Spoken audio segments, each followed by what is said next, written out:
नमस्कार साथियों, मेरा नाम है आर के सिंह। संस्कृति यूट्यूब प्लेटफॉर्म पर आप सभी का स्वागत है। आज हम बात करने वाले हैं प्रधानमंत्री विकसित भारत रोजगार योजना की। क्यों ये योजना एक बार फिर से चर्चा में है, कब इसकी शुरुआत हुई है, किस उद्देश्य से इसे स्टार्ट किया गया है और सबसे बड़ी बात कि आखिर इस योजना में शामिल होने के लिए पात्रता क्या होगी। जो शामिल होंगे या जिनको ध्यान में रखते हुए ये योजना स्टार्ट हुई है, उन्हें क्या इससे लाभ प्राप्त होने वाले हैं। ऐसे बहुत सारे विषय हैं जिन पर आज के एपिसोड में हम बात करने वाले हैं। तो चलिए स्टार्ट करते हैं, देखते हैं कि प्रधानमंत्री विकसित भारत रोजगार योजना है क्या, क्यों चर्चा में है। तो ये समझने के लिए हमें जाना पड़ेगा कहाँ पर, पीआईबी की जो वेबसाइट है वहाँ पर अगर हम जाएंगे तो इसके बारे में डिटेल से जानकारी हमें देखने को मिलेगी। देश के जो यशस्वी प्रधानमंत्री माननीय नरेंद्र मोदी है, उन्होंने विकसित जो पीएम विकसित भारत रोजगार योजना है, ये इसके शुरुआत या इसे इनॉग्रेट, इसका शुभारंभ करने की जो घोषणा की है, उस कारण से देखें तो ये अब चर्चा में है। सबसे पहली बात की पीएम विकसित भारत रोजगार जो योजना है, प्रधानमंत्री जो नरेंद्र मोदी है उनके द्वारा शुरू की गई एक रोजगार प्रोत्साहन क्या है, ये योजना है। क्या है?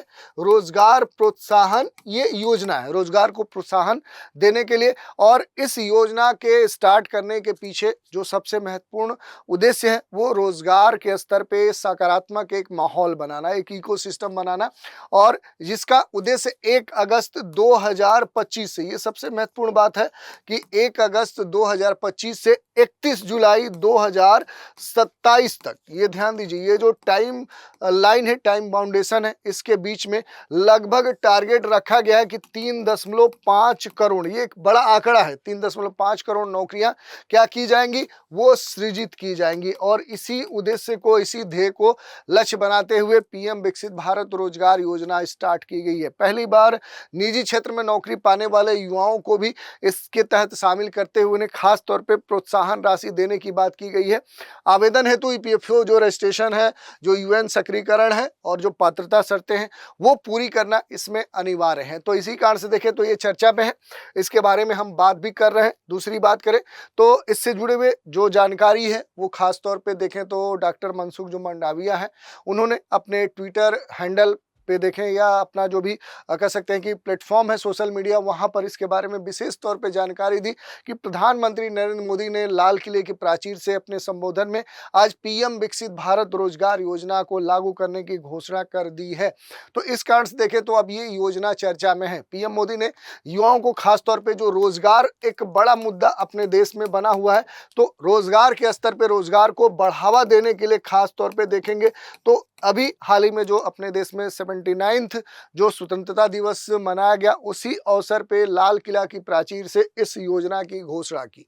लगभग देखें तो 1 लाख, ये एक बड़ा आंकड़ा है, 1 लाख करोड़ जो वित्तीय कह सकते हैं कि परिव्यय है, उस वाली इस योजना से लगभग 3.5 करोड़ जो युवा हैं, जो यूथ हैं, उनको रोजगार देने की बात, या इतनी संख्या में जो यूथ हैं उन्हें इससे लाभ मिलेगा। ये योजना बड़े पैमाने पर रोजगार जो सृजन है, एम्प्लॉयमेंट जनरेट करने को लेकर बढ़ावा देगी और स्वतंत्र एक भारत से समृद्ध भारत के बीच के सेतु को मजबूत करने के दिशा में एक ऐतिहासिक कदम हो सकती है। और इसी कारण से देखें तो ये योजना चर्चा में भी है। प्रधानमंत्री जो विकसित भारत रोजगार जो योजना है, ये औपचारिक एक रोजगार सृजन को बढ़ावा देने के लिए जो भी पात्र इसके एम्प्लॉय होंगे, जो नियोक्ता होंगे, उनको क्या है, प्रत्यक्ष तौर पे ये एक नगद प्रोत्साहन क्या है, ये प्रदान करता है। तो ये सबसे महत्वपूर्ण बात हो जाती है। और इसका जो उद्देश्य है वो यही है कि योजना का लक्ष्य 2 वर्षों में लगभग 2025 से जुलाई 27 तक का इसका टारगेट है। इसमें 3.5 करोड़ से अधिक जो यूथ हैं उनको नौकरियां प्रदान करने की बात कही जा रही है। नौकरियों के संदर्भ में सृजन करने का एक जो सपोर्ट है वो प्रदान करने की बात कही गई है। इसके अलावा अगर देखेंगे तो प्रधानमंत्री जो विकसित भारत रोजगार योजना है, इसकी कुछ महत्वपूर्ण जो विशेषता है उनकी हम बात करेंगे। जैसे इसे 2 पार्ट में हम देख सकते हैं। जो पहला पार्ट ए है, पहली बार काम करने वाले जो कर्मचारी हैं उनको खास तौर पे सपोर्ट प्रदान किया जा रहा है, सहायता दी जा रही है। और इसके लिए ईपीएफओ के साथ पहली बार जो पंजीकृत कर्मचारी हैं उनको टारगेट किया गया, लक्षित किया गया है। और इस भाग में 2 किस्तों में, इसमें ये कहा गया है कि 2 इंस्टॉलमेंट होंगी। 2 किस्तों में क्या किया जाएगा कि इसके तहत 15,000 रुपए तक 1 महीने का जो ईपीएफ जो वेतन है वो देने का इसमें काम किया जाएगा। तो ये बात कही जा रही है कि इसमें इस तरह का जो सपोर्ट है वो प्रदान किया जाएगा।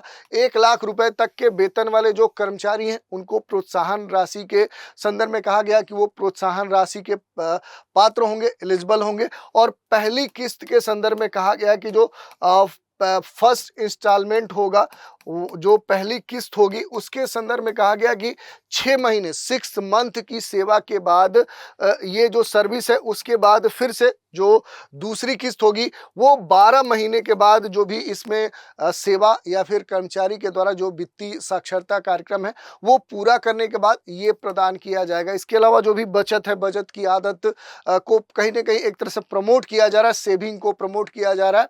और इसके लिए प्रोत्साहन जो राशि है उसका एक हिस्सा एक निश्चित अवधि के लिए क्या है कि जमा खाते में रखा जाएगा। और ये जो राशि रखा जाएगा जो भी कर्मचारी है उस कर्मचारी के द्वारा बाद में क्या किया जाएगा, ये उपयोग में लाया जा सकेगा। तो ये उसी के काम में आएगा जो कर्मचारी होगा, नियुक्ता होगा, उसके द्वारा ये राशि जो जमा खाते में है उसको निकाला जा सकेगा। इसके पार्ट बी में देखेंगे तो नियोक्ताओं के लिए जो प्रोत्साहन इस योजना के तहत शामिल किया गया है, तो ये जो भाग है खासतौर पे विनिर्माण जो क्षेत्र है उस पर विशेष रूप से ध्यान देते हुए सभी जो क्षेत्र हैं वहां पर अतिरिक्त स्तर पे जो एम्प्लॉयमेंट है वो जनरेट करने का जो एक कार्यक्रम है वो प्रोत्साहित किया जाएगा। जो भी नियोक्ता है उन नियोक्ताओं को 1 लाख रुपए तक के वेतन वाले जो नए कर्मचारी हैं उनके संदर्भ में भी सपोर्ट मिलेगा। और सरकार नियोक्ताओं को कम से कम 6 महीने तक प्रत्येक जो अतिरिक्त रोजगार है उसके लिए 2 वर्षों तक के लिए 3,000 रुपए प्रति माह तक का क्या देगी, सपोर्ट देगी, प्रोत्साहन राशि प्रदान करेगी। जो विनिर्माण क्षेत्र है उसके लिए प्रोत्साहन तीसरे और चौथे वर्ष तक भी क्या हो सकता है, बढ़ाया जा सकता है। इस तरह की बात कही गई है। तो ये कुछ महत्वपूर्ण बातें हैं। इसमें अगर देखें तो खासतौर पे जो प्रधानमंत्री विकसित भारत रोजगार योजना है ये देखें तो नरेंद्र मोदी के द्वारा ये जो योजना है ये स्टार्ट की गई है। इसमें सबसे महत्वपूर्ण बात क्या है कि नरेंद्र मोदी ने अभी हाल ही में जो 15 अगस्त कह सकते हैं को ये जो घोषणा है इसकी बाकायदा अनाउंसमेंट किया।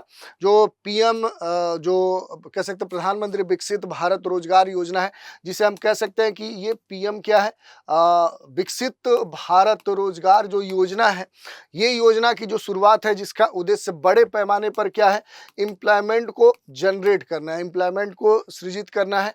और इसके अलावा जो भी अपने देश के यूथ हैं उन्हें क्या करना है, उन्हें एम्पावर करना है। इसका जो मूल उद्देश्य है वो 2 चीजें हैं, एम्प्लॉयमेंट का बड़े स्तर पे सृजन और जो यूथ है उन्हें एम्पावर्ड करना। और इसके तहत 1 लाख करोड़ के बजट वाली जो भी महत्वाकांक्षी योजना है अगले उसमें ये कहा गया कि 2 वर्षों में 2 ईयर्स में इसमें 2025 से 2027 के बीच में 3.5 जो करोड़ नौकरियां हैं वो सृजित की जाएंगी।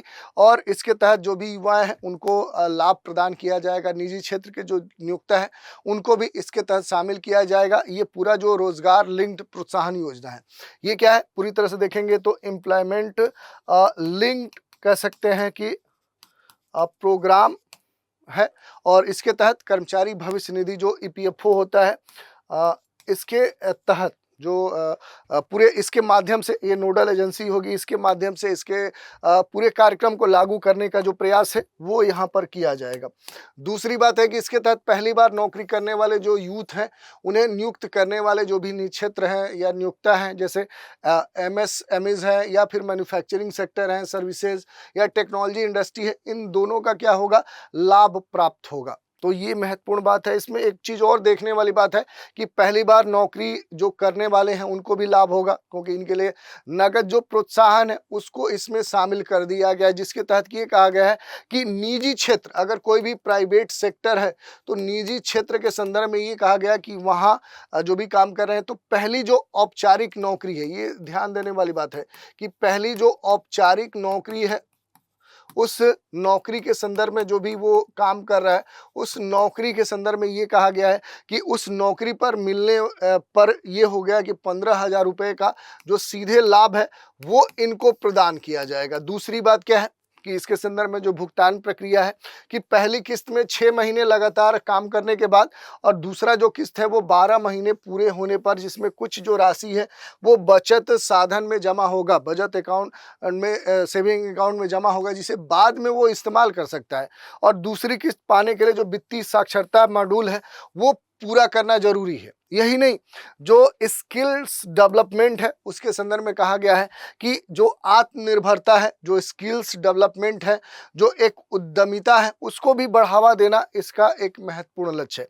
तो यहाँ पर सबसे बड़ी बात क्या है कि ये जो योजना है ये आत्मनिर्भरता को कहीं ना कहीं देखें तो प्रमोट करती है। इसके अलावा देखें तो एक कौशल जो विकास है उसको भी क्या करती है, ये प्रमोट करती है। इसके अलावा आप देखेंगे तो महत्वपूर्ण रूप से जो उद्यमिता है उसे भी क्या करती है, ये प्रमोट करती है। तो इस तरह के जो बड़े लक्ष्य हैं उनको ध्यान में रखते हुए ये स्टार्ट की गई है। नियोक्ताओं के संदर्भ में अगर लाभ की बात करें तो हायरिंग इंसेंटिव की बात कही जा रही है कि नए कर्मचारी की भर्ती पर रुपया 3,000 प्रति माह तक का उन्हें लाभ प्राप्त होगा। अधिकतम जो इसकी अवधि है वो 2 वर्ष तक होगी और जो भी मैन्युफैक्चरिंग कंपनियां हैं उनके लिए ये लाभ और बढ़कर 4 वर्ष तक हो सकता है। भर्ती शर्तों की बात कही गई है इसमें कि 50 से कम कर्मचारी वाली जो कंपनियां हैं उनको कम से कम 2 नए लोग रखने ही होंगे और 50 या उससे अधिक कर्मचारी वाली जो कंपनी है उसको कम से कम 5 नए जो लोग हैं वो नियुक्त करने होंगे। तो इस तरह से क्या होगा कि जो एम्प्लॉयमेंट है वो बड़े स्तर पे जनरेट होगा, यूथ के लिए जो रोजगार है वो प्राप्त होगा। अब इसके लिए जो भी एलिजिबिलिटी है उसकी हम बात कर लेते हैं, जो भी मानदंड है, जो आवश्यकता है। जैसे नौकरी का जो प्रकार है, निजी क्षेत्र में पहली नौकरी, वेतन की जो सीमा है, मासिक वेतन क्या है, कितना है, नियोक्ता के संदर्भ में जो रजिस्ट्रेशन है, ईपीएफओ में जो रजिस्ट्रेशन है उसको यहाँ पर अनिवार्य किया गया। रोजगार की जो अवधि है वो आपको यहाँ पर बताना है। ईपीएफ जो अंशदान है वो आपको दिखाना है। ईपीएफओ और जो एग्जीमेंट ट्रस्ट है उसमें न होने की बात कही गई है और न्यूनतम जो कार्य अवधि है वो 6 माह रखी गई है। तो इस तरह की बातें कही गई हैं और इसी के संदर्भ में जो भी प्रोत्साहन भुगतान व्यवस्था है उसे भी लागू किया गया। जैसा कि पहले हमने बताया कि इस योजना के पहले क पार्ट में, जैसे 2 पार्ट में अगर हम क ख में बात दें तो पहले पार्ट में पहली बार नौकरी करने वाले कर्मचारियों को सभी भुगतान आधार ब्रिज भुगतान प्रणाली एबीपीएस का उपयोग करते हुए प्रत्यक्ष जो लाभ अंतरण है, जो डीबीटी है, उसके माध्यम से किया जाएगा। और दूसरे पार्ट में भाग ख में देखें तो इसके अंतर्गत जो भी नियोक्ता है उनको भुगतान सीधे उनके पैन लिंक्ड खातों में किया जाएगा। तो इस तरह की बात कही गई है।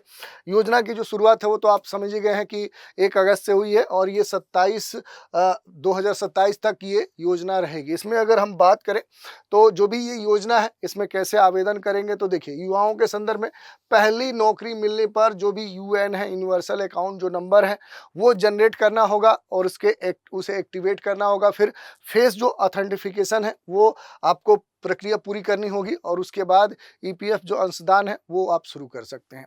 नियोक्ताओं के लिए कहा गया कि जो भी तय संख्या है उसमें जो नए कर्मचारी हैं उनकी जो भर्ती है वो भर्ती करना होगा और उन्हें ईपीएफओ में जो भी रजिस्टर्ड है वो करना होगा और इसके साथ ही जो भी योजना की पात्रता के संदर्भ में जो शर्तें दी गई हैं वो पूरी करनी होगी। थोड़ा सा कुछ अन्य विशेषताओं की अगर बात करें इस योजना की, जो पीएम विकसित भारत रोजगार योजना है, तो देखिए इसमें जो फाइनेंशियल जो कह सकते हैं कि लिटरेसी है उसकी बात कही जा रही है कि दूसरी किस्त पाने के लिए वित्तीय जो जागरूकता है, फाइनेंशियल जो अवेयरनेस है उसकी आवश्यकता मानी जा रही है। तभी क्या है कि ये वित्तीय जागरूकता कार्यक्रम को क्या कर सकता है, पूरा कर सकता है। और इसमें खास तौर पे देखें जो सेविंग है उसको प्रमोट किया जा रहा है। जो भी प्रोत्साहन जो राशि है, जो सपोर्ट कह सकते हैं कि जो प्राइस दिया जा रहा है, जो एक मनी दिया जा रहा है, उसको बचत के स्तर पे, बचत साधन के द्वारा इसे क्या करना है, सुरक्षित करना है। तो सेविंग को बड़े स्तर पे प्रमोट किया जा रहा है, उद्योगों को प्रमोट किया जा रहा है, क्योंकि खास करके जो मैन्युफैक्चरिंग सेक्टर्स हैं जो वहाँ पर उस सेक्टर में अधिक जो भर्ती है वो करने वाली जो कंपनियां हैं वो लंबे समय तक क्या हो सकती हैं, इससे लाभान्वित हो भी सकती हैं और दे सकती हैं। तो ओवरऑल हम कह सकते हैं कि जो पीएम विकसित भारत रोजगार योजना है ये जो योजना है युवाओं को पहली नौकरी का सीधा लाभ और उद्योगों में जो नए रोजगार हैं उसके लिए क्या करेगी, ये सपोर्ट देगी, प्रेरित करेगी, प्रोत्साहित करेगी। और ये योजना न केवल आर्थिक विकास को एक गति प्रदान करेगी बल्कि कौशल विकास, बचत और वित्तीय जो साक्षरता है उसको भी बढ़ावा देकर आत्मनिर्भर भारत के सपने को साकार करेगी। इस योजना का एक महत्वपूर्ण परिणाम क्या है, करोड़ों जो देश के युवा हैं, जो महिलाएं हैं, जो वीमेंस हैं, वो सोशल जो सिक्योरिटी कवरेज है उसका विस्तार करके देश के कार्यबल में जो वर्क फोर्स है उसमें अपनी भूमिका वो बढ़ा सकते हैं। और ये अब आने वाले समय में देखने को भी मिलेगा, इसका जो प्रभाव है वो जल्द ही देखने को हमें मिल सकता है। तो अब देखने वाली बात है कि 2025 से स्टार्ट होकर 2027 तक ये जो एक बड़ा लक्ष्य है 3.5 करोड़ जो नौकरियों का, उसमें कितनी सफलता मिलती है, कितने लोगों को इससे रोजगार या उनकी आर्थिक स्थिति बेहतर होती है, अब ये समय बताएगा।